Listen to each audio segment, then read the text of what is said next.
2024 लोकसभा चुनाव से पहले बीजेपी का बड़ा धमाका। चुनाव जीतने के लिए बीजेपी ने बनाई रणनीति। बीजेपी की रणनीति से बड़े बड़े नेता धराशायी। बीजेपी ने अपनी रणनीति से अमित शाह को निकाला। अमित शाह की जगह प्रचार की कमान 3 बड़े नेताओं के पास। 3 राष्ट्रीय महासचिव को दी गई बड़ी जिम्मेदारी।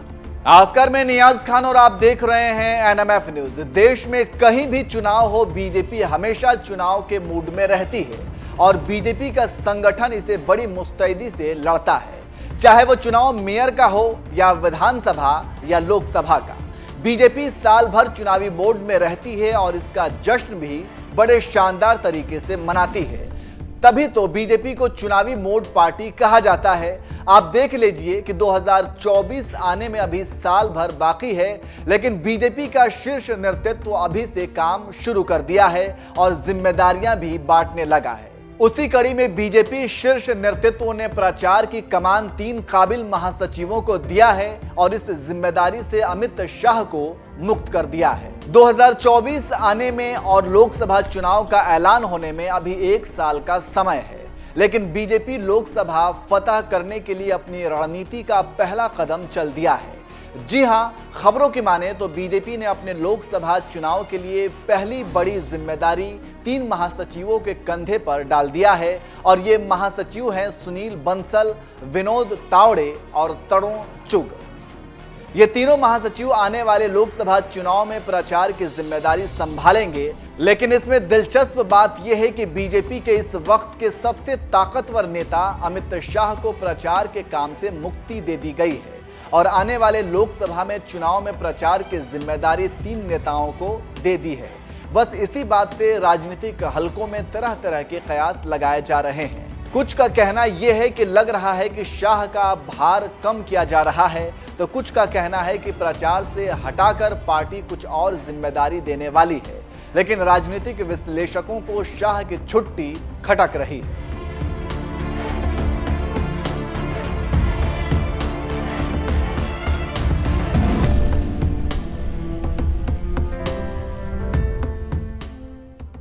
जानकारों की माने तो बीजेपी पहले 80 लोकसभा सीटों के लिए जेपी नड्डा रैलियां करने जाएंगे, वहीं बाकी के 80 सीटों पर गृह मंत्री अमित शाह जनसभाएं करेंगे।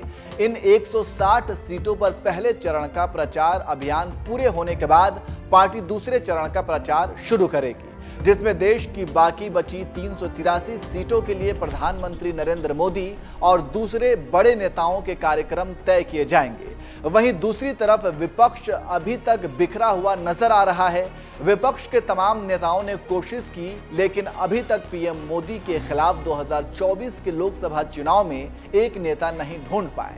कांग्रेस के नेतृत्व में बीजेपी को टक्कर दी जाएगी या तीसरा मोर्चा कमान संभालेगा, इस पर भी संशय है। जानकारी देते चले कि पिछले 2 लोकसभा चुनाव में बीजेपी के नेतृत्व वाला गठबंधन एनडीए बहुमत हासिल कर रहा है। लोकसभा चुनाव 2019 में तो बीजेपी ने अकेले ही बहुमत का आंकड़ा 282 पार कर लिया था।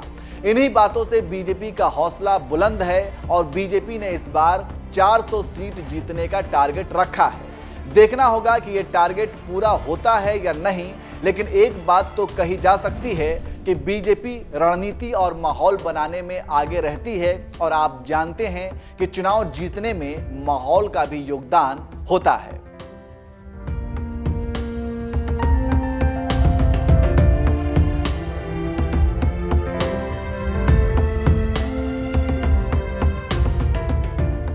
आपको जानकारी होगी कि 2023 मोदी सरकार का आखिरी साल है। अगर बीजेपी को रिकॉर्ड बनाना है तो उसे 2024 लोकसभा चुनाव जीतना ही होगा और इसलिए बीजेपी कमर कस ली है और अपने कार्यकर्ताओं को कमर कसने के संदेश दे रही है। तो वही विपक्ष सो रहा है। इसे ही कहते हैं चुनाव जीतने का तरीका। इससे आप समझ सकते हैं कि बीजेपी क्यों चुनाव जीतती है और इसका कारण क्या है।